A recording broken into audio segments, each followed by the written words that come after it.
Hi, Sam. Hi, good evening. Hi. Hi.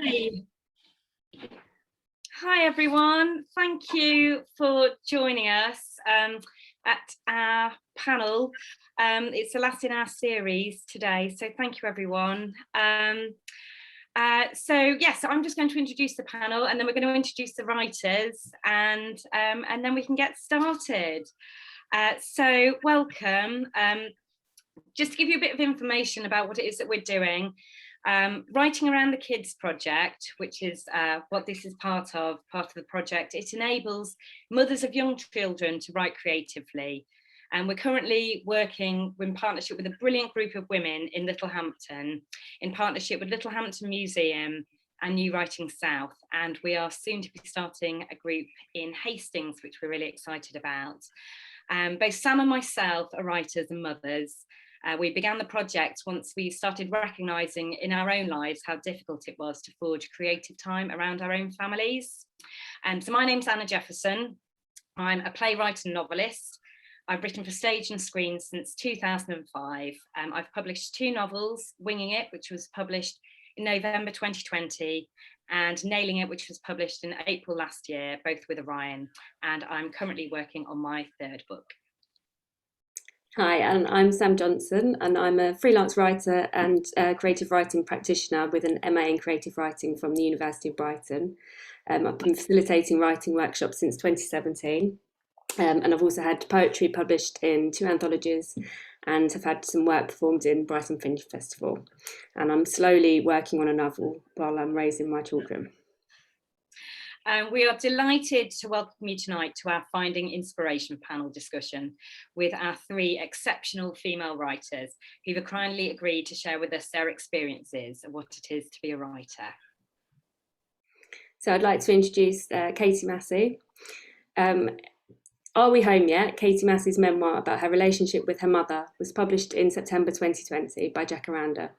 It's been shortlisted for the Jalap Prize and longlisted for the Portico Prize. She worked as a journalist for many years before completing a PhD on memoir and race at Newcastle University.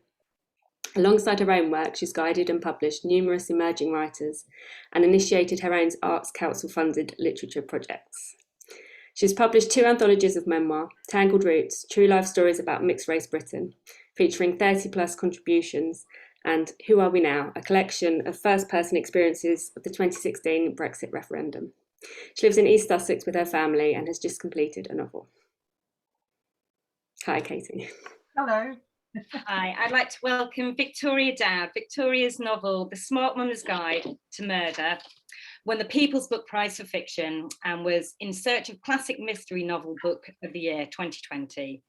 The 2nd book in the series, Body on an Island, was nominated for the Page Turners Award and a TCK Publishers Readers Award Choice 2021.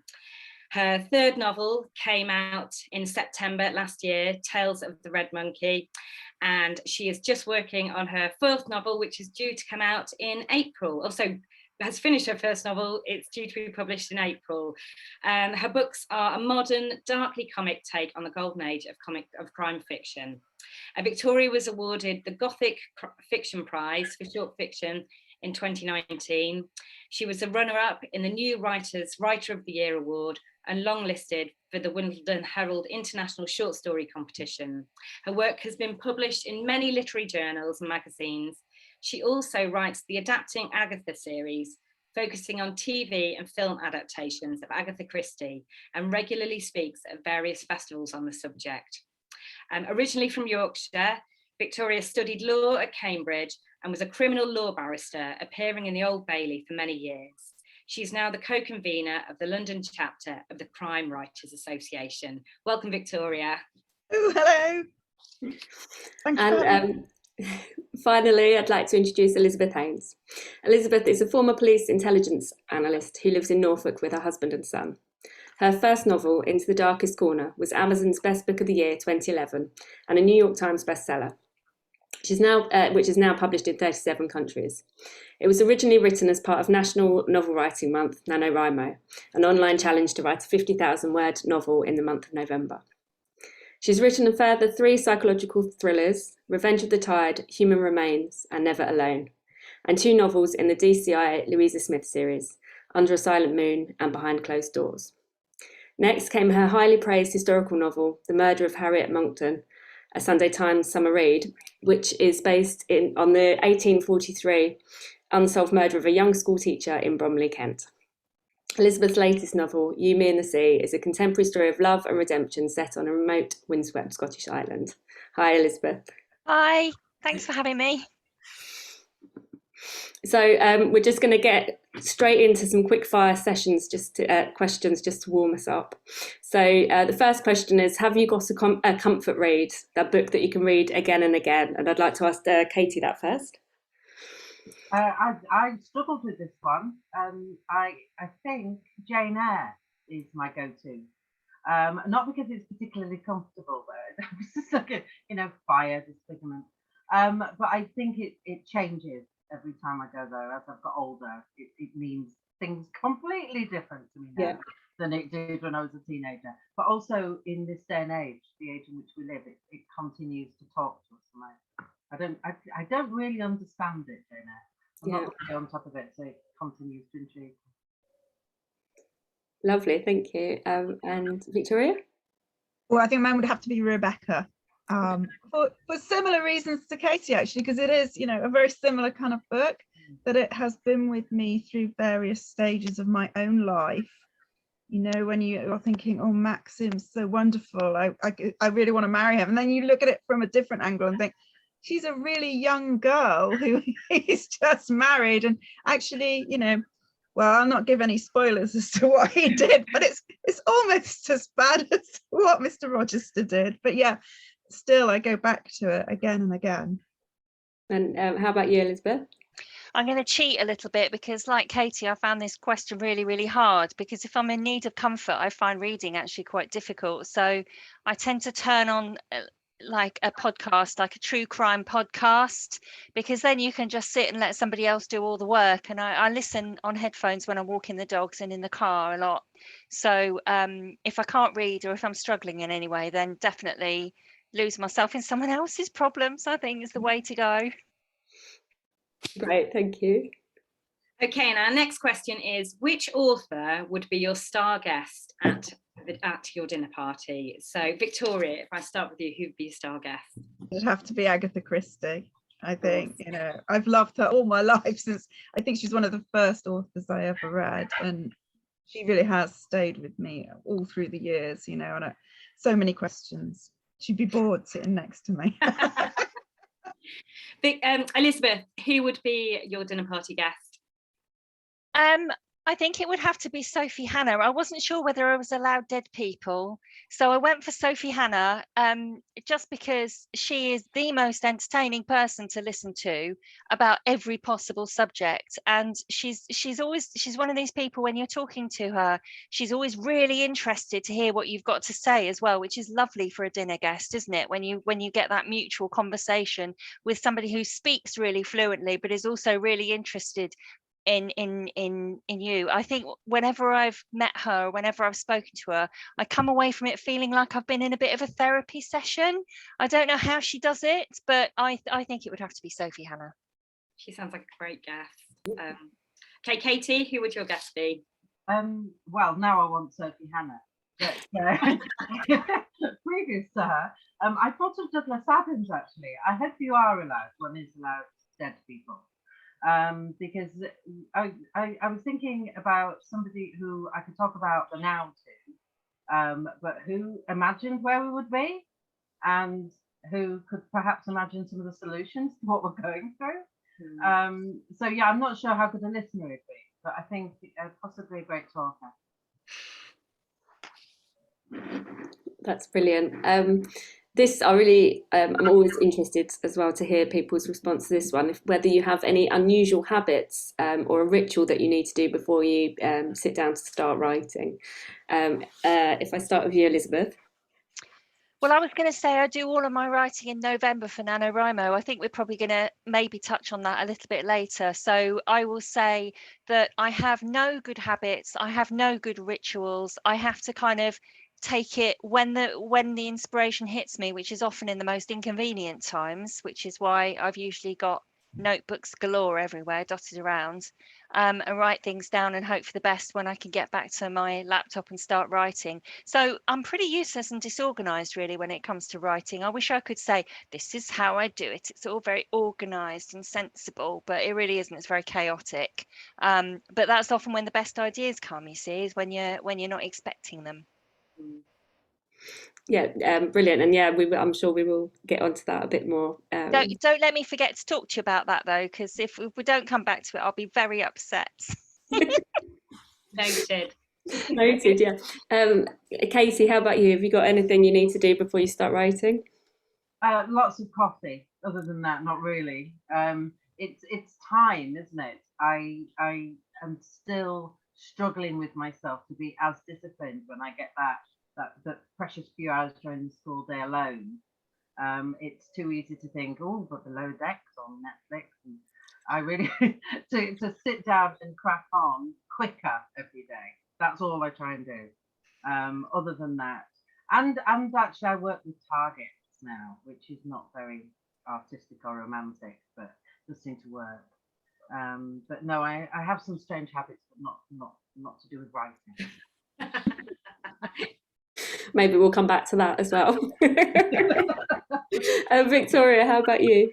I'm going to sound like a freak now, aren't I? Okay, so because obviously, you know, you pass all the kids off to school and you think I've got to make use of this time, I get a load of silicone sort of earplug things and ram those into my ears so that I can't hear anything at all going on around, because obviously living in London it's quite noisy a lot of the time. And I stand in front of my massive murder boards that are, I have all the pictures and everything about the novel planned out with all the red string. You can kind of see it a bit here, hang on, there you go.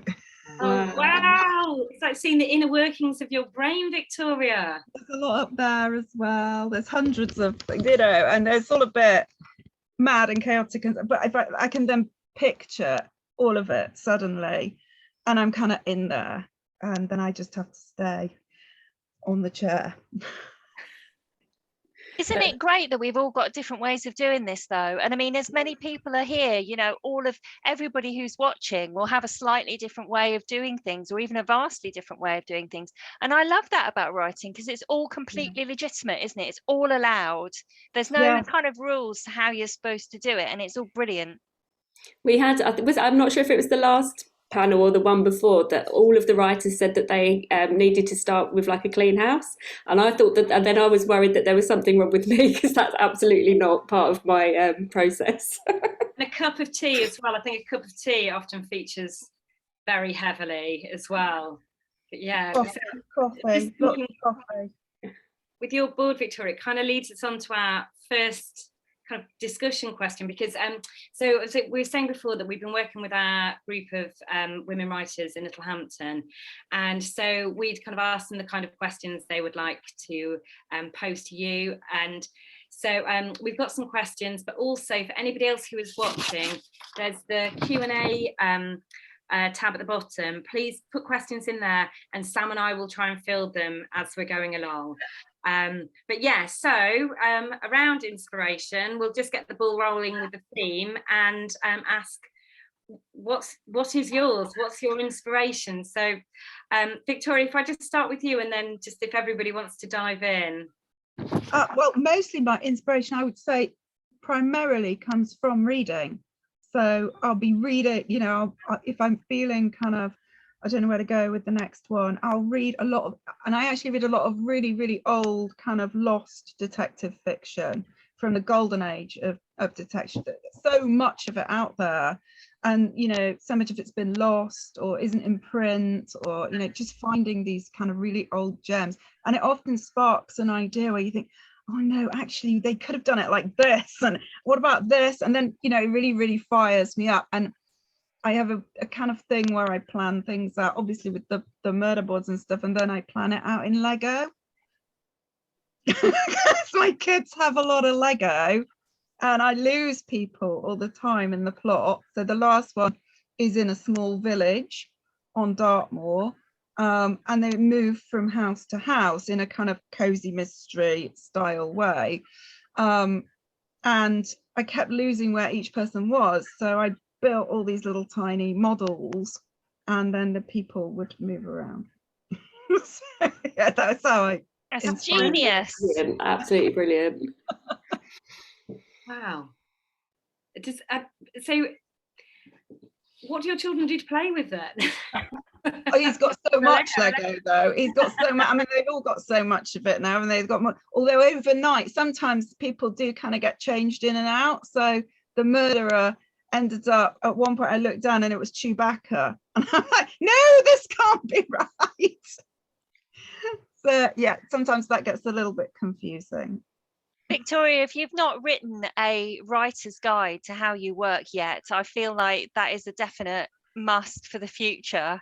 Like, writing the Victoria way strikes me as something we all need. Yeah, it keeps me happy. It keeps me, I'd say sane, but it doesn't sound like it now I'm saying it, does it? But you're obviously just like a really visual person, and that's how, you know, all of this stuff works for you. Yeah, Some completely. people would have like a spreadsheet with it in, which would, you know, but that's just your way. Because that does sound like quite a lot of kind of pre-planning as well. And I guess if you are writing something that is based around crime, you can't, there isn't any room for error with those kind of things either, I guess. Because no, I mean, I think it depends what kind of crime you're writing. Like Katy was saying before, you know, there are different, obviously so much within the genre, but things that are the kind of thing that I write that are whodunits, basically. You know, I know people turn the pages down in the books, they have post-its to come back to the clues, and they will reread to see if you got it right yourself as the author. Wow, gosh, that's another tier of interrogation, isn't it? So, Katy, for inspiration for you then, so I think your first book was a memoir, and now you're writing a fiction. I am. Yeah. So where in terms of like the book that you're writing now, where do your ideas come from? What's your inspiration to be writing what you're writing at the moment? Well, it's difficult to explain. My memoir was about growing up in Leeds in the 70s and 80s, mainly, and it was also a bit of family history as well. And it took on quite problematic themes. My mum worked in the sex industry. My brother committed suicide eventually, and there's lots of sad things happening in my book. But the backdrop to all of that was the 1970s, and what a brutal decade it was. And I don't know how old you all are. You all look like kids to me. But somebody was talking to me about this, and I said I had to let a lot of that go, because a memoir, by its definition, is kind of about the writer, and I had to cut a lot of that because it drew attention away from the family story. And then somebody said to me, "Oh, you could do what you like with women and kids in the 70s." And I was just like, they weren't saying that in an elegiac way. They weren't like, "Oh, good times." It wasn't like that. It was just a sort of statement of fact of how it occurred to him that this was a very, very brutal time. And as I was growing up, the Yorkshire Ripper was on his campaign of violence, and Reclaim the Streets started, and it was such a time of social upheaval. And I wanted to write a book that foregrounded all that, and also sort of dealt with the fact that bad things happen all the time to really decent people. And I've had to turn myself into somebody who's much better at plotting, because as you can tell from what I'm saying, what I'm interested in is world building. That's what I've loved. I think I could have made it easier for myself if I hadn't chosen the backdrop of the Yorkshire Ripper murders, and if I hadn't chosen to have a madam of a sauna as my main detecting character. But there you are. I'd made the decisions before I realised how difficult it was going to be, but too late now. And what about you, Elizabeth? Because you there's I guess you've got two different kind of approaches to the genre as well, haven't you, in terms of kind of contemporary and historical as well. And How They've come from everywhere, actually. I was trying to think whether I've got one kind of inspiration source, but my early novels were largely inspired by my job as an intel analyst when I worked for the police. So it wasn't so much that I was basing it on any cases or anything, but the whole idea of domestic abuse and why women choose to stay in an abusive relationship rather than just leaving, which obviously seems very obvious to a lot of people, is why don't you just leave? So there was the exploring of that in my first novel, and then the ideas have come from all sorts of different places. I mean, locations, as sometimes I go to a place and think, wow, that's a great place to put a body, and then the whole thing comes out of there. For the murder of Harriet Monckton, it was moving to Norfolk. I had a sudden urge to write historical. I don't know what that says about Norfolk. There's something about the mists coming off the sea, and it's all very ancient landscape and everything. And I got a bit stuck, so I took a trip to the National Archives to look at Victorian coroners' inquests, because I didn't know how they would look and what they would say to each other. And there was this whole unwritten story about this poor young woman who was murdered, and nobody was ever brought to justice for it. And I read a lot of Victorian true crime, and I couldn't believe that nobody picked up on this story. So what I really wanted to do was hand it to a historical fiction author, or somebody like Kate Summerscale, who does this so well, and say, I want to know what happened. Can you take all this and do all the research and do everything? But of course nobody does that. And if you find a story that burns in your heart, you're the only person that can tell it, really. You have to give yourself permission to do that. I think if you find a really good inspiration, is nobody can write it better than you, because you found that idea. And then the latest one, should I say this? It's a bit, it's kind of fan fiction in disguise. It started as fan fiction and it kind of got really good, and I thought nobody's going to know this is fan fiction unless I tell them. So I've told you all. But yeah, anyone.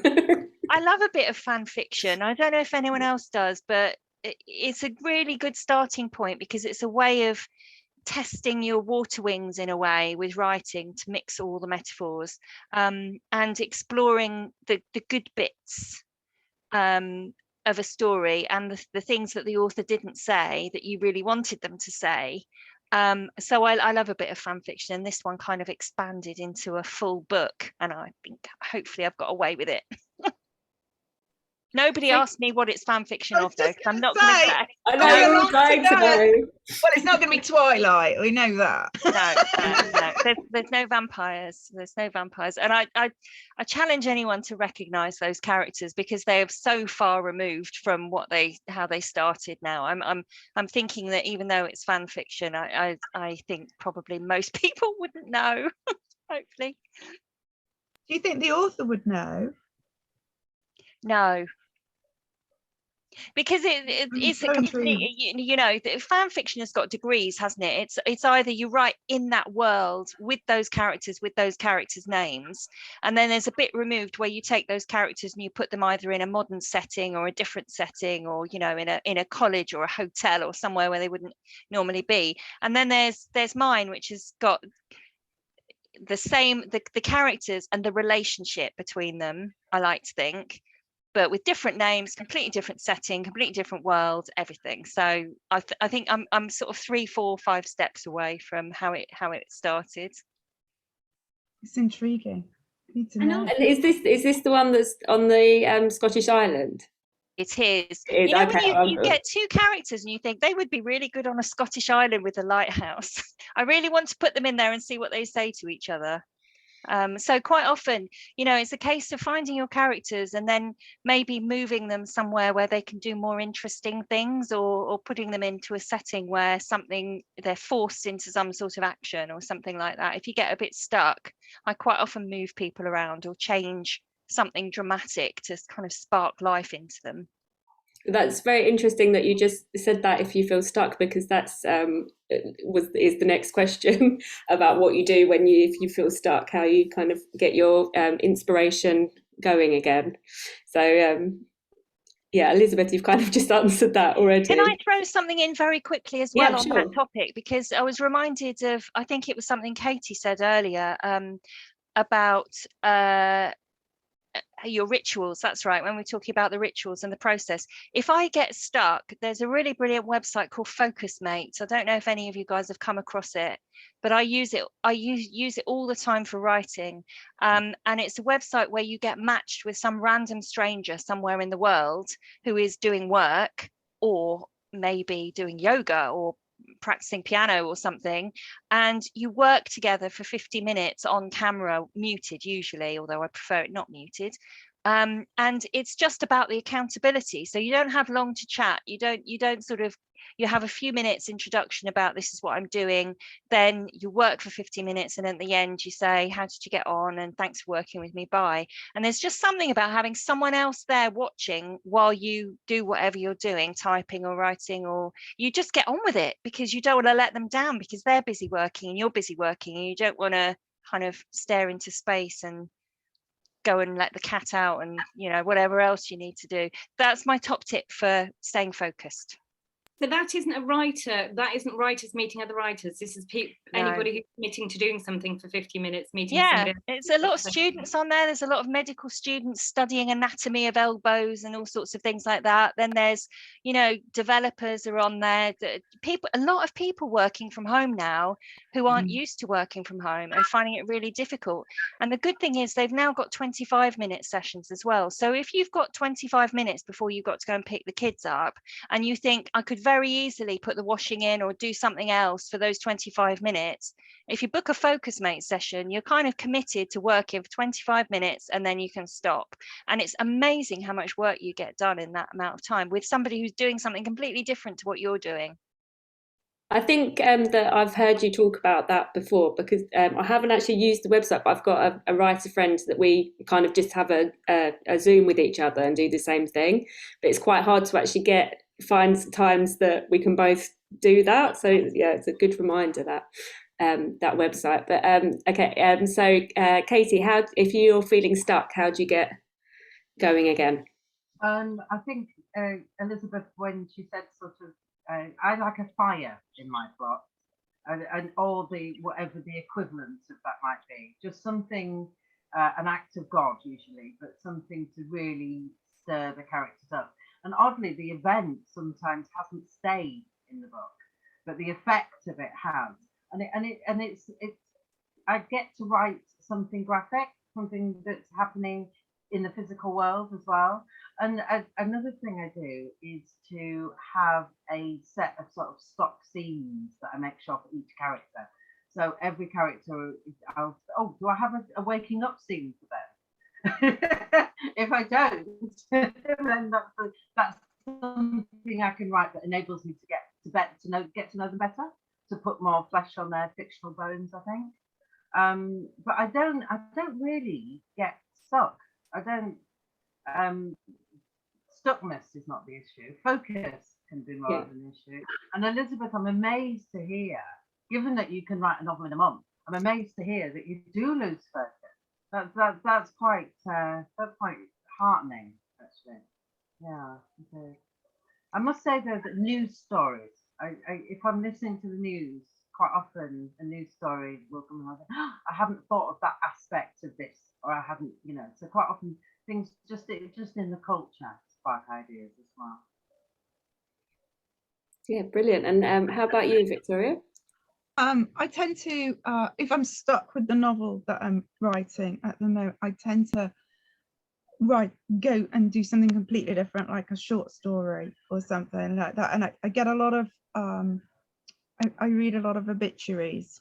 So, you know, it might just be a name that comes out, or an incident, or a time, or even just a place, but just something I often find comes from out the obituary section. I quite like doing that, or one that I've read, you know, previously. And there's also a little bit like what happened on this day 100 years ago. And there's usually something in that. It might not just be that particular incident. It would be, you know, I don't know, something that happened on that day that may fold into something in a short story. And most of the short stories, you know, never see the light of day. They're just, you know, something to, and I might take one little thing and then it re-sparks the book. So yeah, I find that writing short fiction helps quite a lot. And so with that short fiction, are these things that you're writing with the intention that they'll make it into your book, or are these kind of different ideas that are happening at the same time as when you're writing kind of a novel? They're different ideas. So I think probably all of us probably have lots and lots of different ideas clattering around, and they won't all squeeze into the same book, and you sort of think, oh, I'm going to lose that now, and I really want that episode to happen. But so I had a particular incident around a lift, and I was basically putting this lift, trying to get it into a teeny weeny bungalow basically in one of the books. The lift's not happening, so I just kind of wrote the lift scene as a separate thing and then put it to one side, then wrote the other book, and that's actually, I found it's become the center of the fourth book. But often I will write the short fiction as a completely separate thing, because I can do all different things that I kind of get trapped into with the other books, which maybe you guys think the same. You know, sometimes especially with writing a series, is expected that there will be a bit of comedy in my series, whereas I do quite like writing kind of supernatural stuff, and there's not a lot, well, there can be some comedy in that, but there's not a lot of it in death. But so yeah, the ghost stories can often be a totally separate thing. That's interesting, because we've in the chat, in the questions, one of our Karen has asked, and it's kind of you've answered that to quite a lot of extent. What do you do when you have numerous story ideas in your head at once? Do you have a lot of started stories, or are you very strict to make yourself finish one before you start the next? So you're talking about that there might be like small short stories in their own right that are happening, but they don't. Yeah. But they're not to do with the main project, which is your series of novels. Yeah, I think probably, you know, I think everybody here would agree probably you've got to keep those ideas somewhere and just, you know, jot them down in a notebook. They'll probably get lost somewhere for 10 years or something, who knows? But yeah, I kind of try to keep all those ideas going, and when I am stuck, I'll go to something different. I don't think slavishly going at the same thing until it's lying on the floor going, no. That doesn't kind of work for me. You can fall out of love with your novels very quickly, can't you, if you just have to churn through the next bit to get to the next God, yes. And often it is churning, I think, a lot with novels. There's, you know, 80,000 words is a lot to get out. And for them to make sense as well. Yeah. So I've got a question for you, Elizabeth, which is, I know that you brought this up before, and it's something that we really want to talk to you about as well, which is around NaNoWriMo. So we know that you're a big fan of NaNoWriMo, and we want to know, like, do you start with a plan, or have you already found your inspiration for what you're going to write in that month? And I wonder, for people who are listening in who don't know what NaNoWriMo is, could you just give it like the quick elevator pitch so everybody knows what you're talking about? Yes, so NaNoWriMo stands for National Novel Writing Month, although it's an international thing now. And every year, in the month of November, and also April and June for Camp NaNoWriMo, writers around the world are taking part in this challenge to write 50,000 words in a month. And the whole idea of it is it gets you out of your own head. You've just got to keep going. Even if you're writing rubbish, you just keep writing rubbish, because sooner or later you will write a nugget of genius. And at the end of the month, having written at every spare moment you can possibly find, you will have a big old chunk that you can then edit and work with, and there will be some really good bits in there. There'll be a lot of awful bits. It's not like a completed novel by any means, but if you can get a beginning, middle and an end in a month, and tell everybody you're doing it as well, because then you've got, it's like, you know, well, I'm never going to run a marathon, but I am going to write a novel in a month, and everybody goes, wow, you know, God, really? How's the novel going, Elizabeth? How's the novel going? Well, I'm at 21,463 now, you know, so you can get a lot of support from people just because you're just going for word count. It's all about quantity and not quality. And I've done this every year since 2005. All of my novels, apart from Harriet, were written in November, the first draft. They all finished absolutely rubbish. There's no doubt about it. 1st of December, or whenever I finish, every novel has been rubbish. But then I've edited them. I've worked on them to get them all finished. So I say get them all finished. I was listening to what you were saying, Victoria, about the keeping the ideas down, and I'm a real sufferer of sparkly things syndrome, and I do tend to find more exciting ideas that I want to write about, and as a result I have got 8 unfinished novels. Yeah. And that's novels. So some of them, one of them's 80,000 words and abandoned. One of them's 50, quite a few 50,000 words ones that have been abandoned. And, you know, they've just got to the point where I just don't love them anymore, or there's just nowhere else I can go. So I've had to leave them. But yes, so it's like, answer everybody's question about NaNoWriMo, or can I just say everybody do it because it's great fun, you know, and anyone can do it. It's brilliant.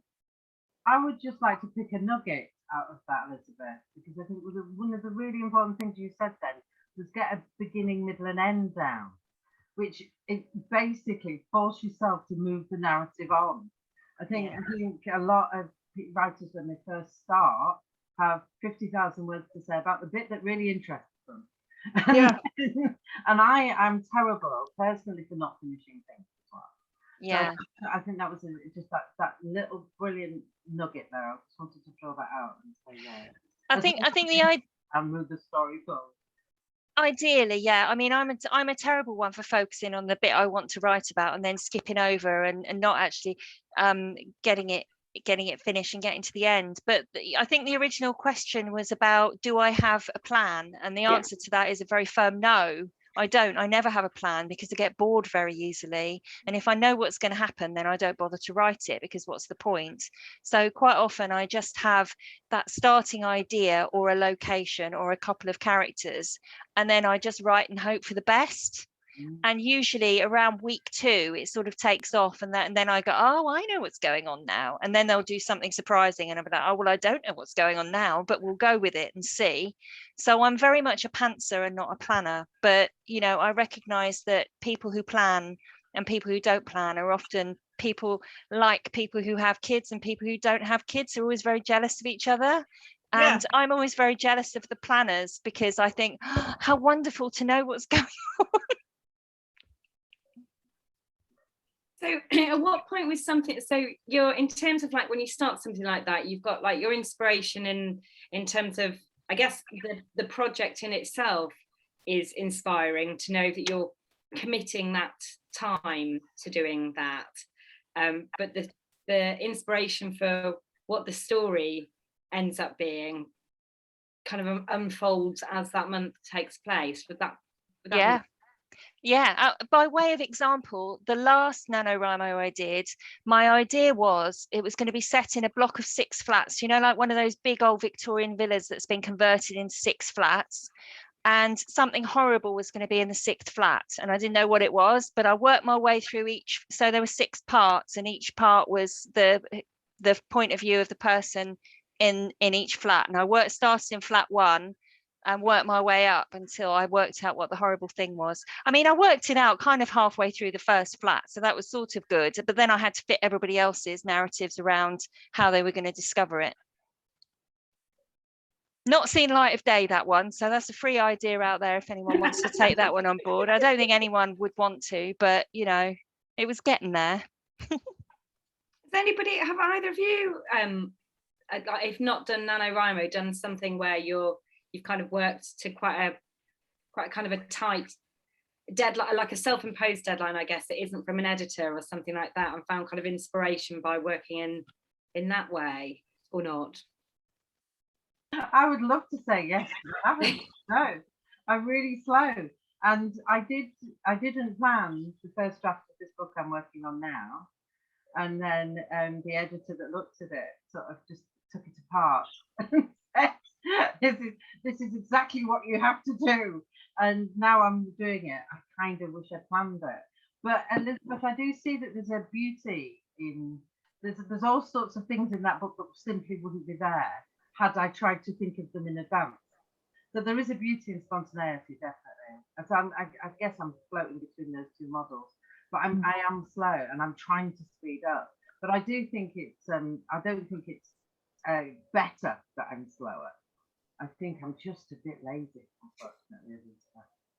Victoria, have you ever worked as quickly as Oh, that? all the time, every book, every single book. It's like a machine, basically. I kind of approach it a bit like an exam, which, you know, sounds like it saps all the enjoyment out of it. But actually, I find that kind of quite enjoyable. But I suppose it's kind of control freakery that I have the idea of the kind of trick of the middle of the book, because they're all, you know, the kind of, they're locked room mysteries, basically. So I get the idea for the central bit, and then I kind of write the ending, and I know who's done it, and I have to rewrite the whole thing with how I take people away from that all the time and make that, but actually have the bits in that will take you all the way through, but disguise them.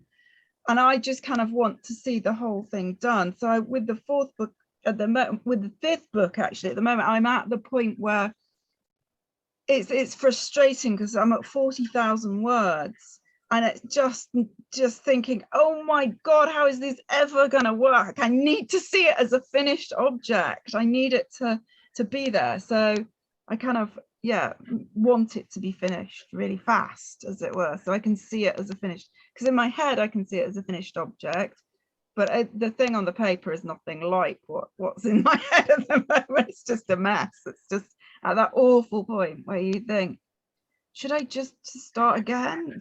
Let's do something else, anything. And I too have, you know, plenty of you know, books in the bottom drawer, odd books that, you know, yeah, they're not going anywhere. But there's but in terms of writing a full novel, there is a kind of a recognised point, isn't there, in terms of word count, where you kind of go into kind of almost like crisis mode, Yeah, and think it's going to be another one that goes, and I think isn't it like meant to be somewhere between 30 and 40,000 words, where yeah, totally in it at the moment.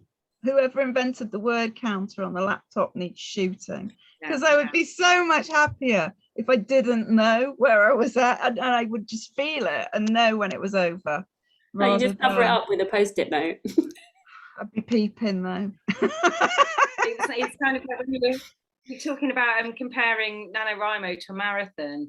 Maybe that point in writing, it's that kind of breaking through the pain barrier in a there is an acknowledged week 2 wall in NaNoWriMo. It sometimes happens in week 3 and it sometimes happens in week 1, but there is an acknowledgement that at some point in the process in the month you're going to hit a wall, and how you get over that is just plodding onwards, basically. And it's not pretty, but a lot of people do stop and give up, and it's not an issue if they do, because then they'll still have 20, 30, 40,000 words they didn't have before. But if you don't plow through it in November, that it's unlikely that you're going to be able to go back to it in January and start plowing through it again. You need that momentum, really.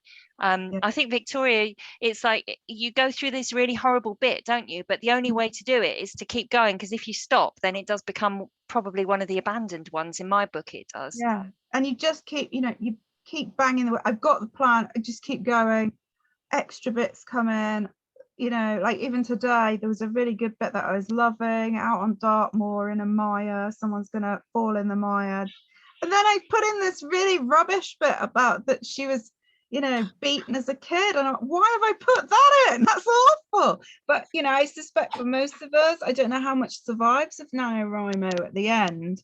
If you were to count up, like highlight the words you've got there and transpose them onto the end product, I would suspect not many, because it's like with first drafts of everything, how much survives? Very little. I would have thought just a few bits, just the skeleton, really, I suppose.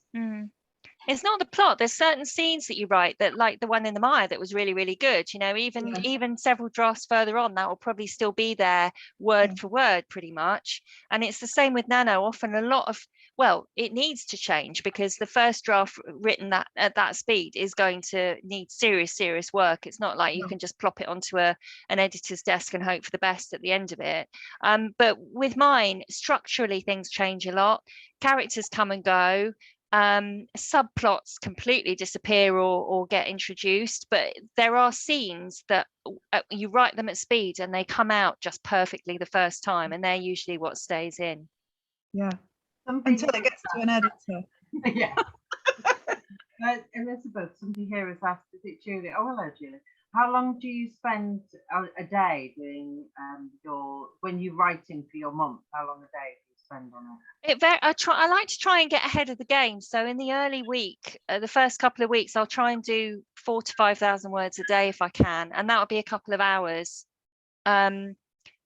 If you want to do it day by day, it's 1,666 words. And for me, if I'm concentrating and working, that'll take me about an hour, really. So it's entirely possible. I know it's a hard slog if you've got a lot going on, but actually, if you can get your head down and get concentrating and focused, you can do it in an hour a day. And yeah, and then of course the editing is something that happens for the following year. The editing is at least a year usually, if not more, if not 2 years. And so we had a question as well that said about that. How many months or years does the improvement process go on? Yeah, it is at very least a year for me, because I would suspect, Katy, with writing more slowly, the net result of that is there isn't quite so much editing to do at the end, because when you've finished it, you've got something that you've worked on so hard over that time that actually it's nearly there then when you get to that end point. I like to think so, Elizabeth. This is the first novel I've written, so maybe. Although I've got to say, this is a secondary write. I did a draft, and then I did a very thorough redraft. Then I submitted it to my agent, and this is her reflectively write. I think that's why I'm finding this difficult, though, because this is a third party that said these are the changes I would like, and I'm maybe a little resistant. I don't know. I hope not. So just coming away from that for a minute, we've got a brilliant question from Lou Tondo. Hi, Lou. That's as you're all writing crime, is the questions: how do you avoid scaring yourself, and how do you get the scary stuff out of your head after you've written it? What a good question, Blimey. It's a really good question. I would say there's nothing scarier than real life. So when you're making it up, you still feel like you're a little bit in control, even though your characters are taking over. There's not many times I've been scared. I get like all moments where I'm writing something, I go, oh, that's quite scary. But I know that there's going to be a resolution. So it's not too bad. It's not real as well, don't you? You kind of know you're making it up, and like you say, Elizabeth, you're in control completely. So, I mean, there's sections where I'm trying to make it right now and thinking, this is not frightening me at all. This is just terrible.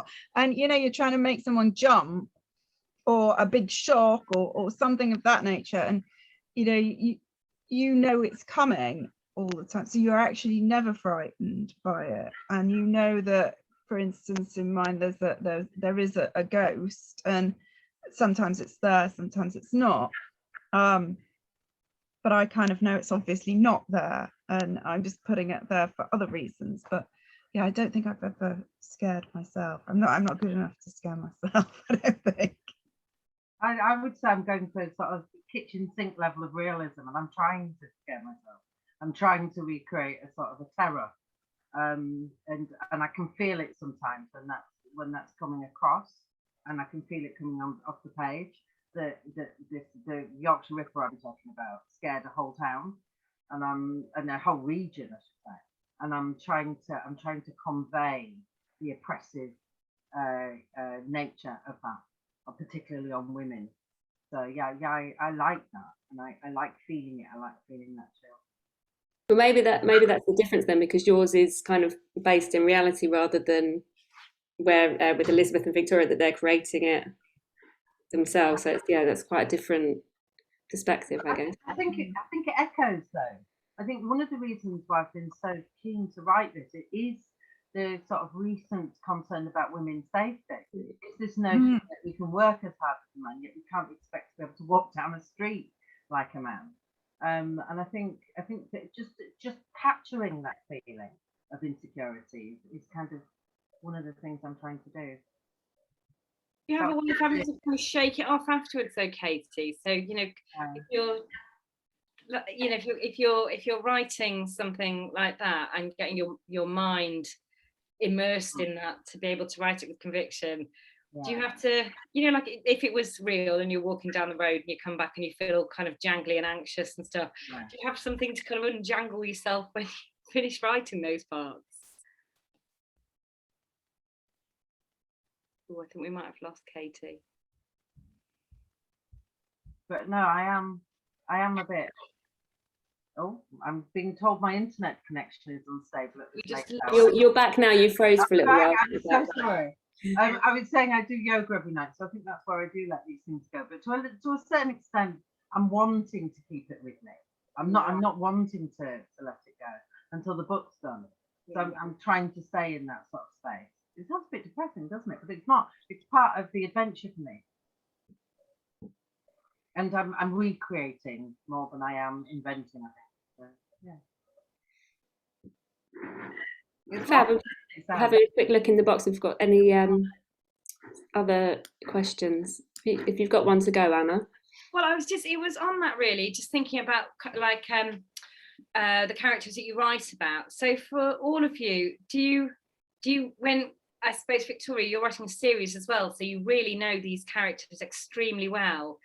Do you carry them around with you in your day-to-day when you're not writing? Do you still carry your characters in the sense that they're with you? Yeah, I think most writers, yeah, I think so. Not all of the time, but they're kind of in the background quite a lot, you know.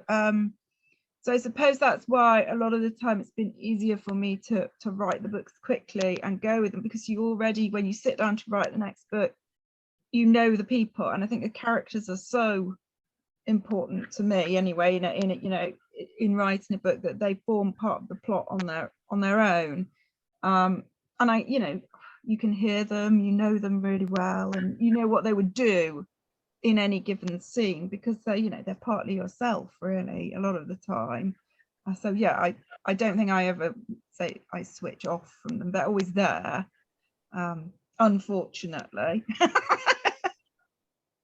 I find it very difficult to leave them behind when I've finished. When a book's finished and edited and out there and printed, I don't know about you guys, but I find myself still writing about them. There's almost all of my books have got 4 or 5 extra chapters where I've carried on after the end of the book, just because I can't bear to leave them behind. And of course, it's a bit fruitless because there's no plot. There's nothing for them to do, but I just don't want to say goodbye to them. So I just give them kind of, mundane things to do, like get a job in the co-op and and not that that's mundane, but get a job in the co-op, have a baby, see how that goes, write a whole birth scene, because that's really dramatic. But then she's got a baby and she's got no time to do anything else. And do you know what I mean? I want to know what they're doing, because we have this snapshot of the plot, don't we? We need to believe that the characters exist before we meet them and that they still carry on afterwards. Yeah. But as a writer, I can't that dividing line always feels a bit fragile to me, and I want to believe they're still alive and still doing things. I'm with you, Kate. Sorry, I'm with you, Elizabeth, because I feel like if I don't write, they're getting on with the plot without me. So if I have the days off, I know it's a really weird anxiety, but if I have a couple of days off, I'll start thinking like, well, I'd better check in and find out what's happening, as if I'm not writing it, which is very odd. I can't imagine letting them go entirely. When the book's finished, I'll still be thinking about them. Definitely. Yeah, naming the grandchildren. Yeah. I love that bit in films. The bit in films where it says at the end what happened to them after the film. I love that bit. And I suppose that's what you're doing, Elizabeth, where you're kind of doing the bit at the end of the film. And after the montage of I think that's also for a reader, when you get to the end of a book and you just feel a bit bereft that you've got to the final page and want to continue to be with those characters. So it's really kind of reassuring and heartening to know that the writers feel like that as well and don't want to give up on their characters or put them to bed at the end of the book. And definitely. Looking at time, we've only got a few minutes left, so I wonder, I'm just gonna have a look in the chat and see if there's we had one that was just which I think will be a quick one, about how you choose your locations. Well, mine is easy because I chose a theme, so that You chose a theme first, yeah. So, and then that kind of dictates the location for you, yeah. And I guess, Victoria, you got lots of different settings, so it's not kind of a... Yeah, but I found that it's really hard because they're old kind of whodunits in the golden age sort of style, I have to isolate them. And there's, how do you keep people away from their mobile phones and the internet all the time? It's just, that's quite hard. So, there can only be so many snowstorms in a country house. But the next one is on one of the forts in the Solent. So I thought they'd work quite well because everything's very circular. And Victoria, have you been in a rehab? Sorry? Have you ever been in a rehab? That would be a good one, wouldn't it? But I presume I'd have to have some experience of that, I'm not willing to do that. No. And Elizabeth? All sorts of places. It used to be places where I lived, and quite often it's a mashup of various different places, but it has to be very visual. And for example, I had the idea that I wanted to set this one on an island. So then I went to Twitter and said, can anyone suggest a suitable Scottish island that's not inhabited, but has got a lighthouse and maybe a house or something, just big enough for, to be isolated, but maybe no more than an hour from the mainland. And someone popped up and said, how about the Isle of May? So of course I went to good old Google Earth and found that, and went and visited it at just the wrong time when there's no seabirds there. There was no puffin, they'd all gone. It was very bleak, but also wonderful. And then I had to invent an island that was just a little bit further out in the North Sea than the Isle of May, so that the lovely nature reserve manager on the Isle of May didn't think I was writing about him. So I created a whole new island that was just a little bit further out, so that I could put my characters there, and it was invented, but actually it looks an awful lot like the Isle of May if you've ever been there. Thank you. Brilliant, thank you. It's a shame we've lost Katy there. I think her connection was a bit unstable, wasn't it?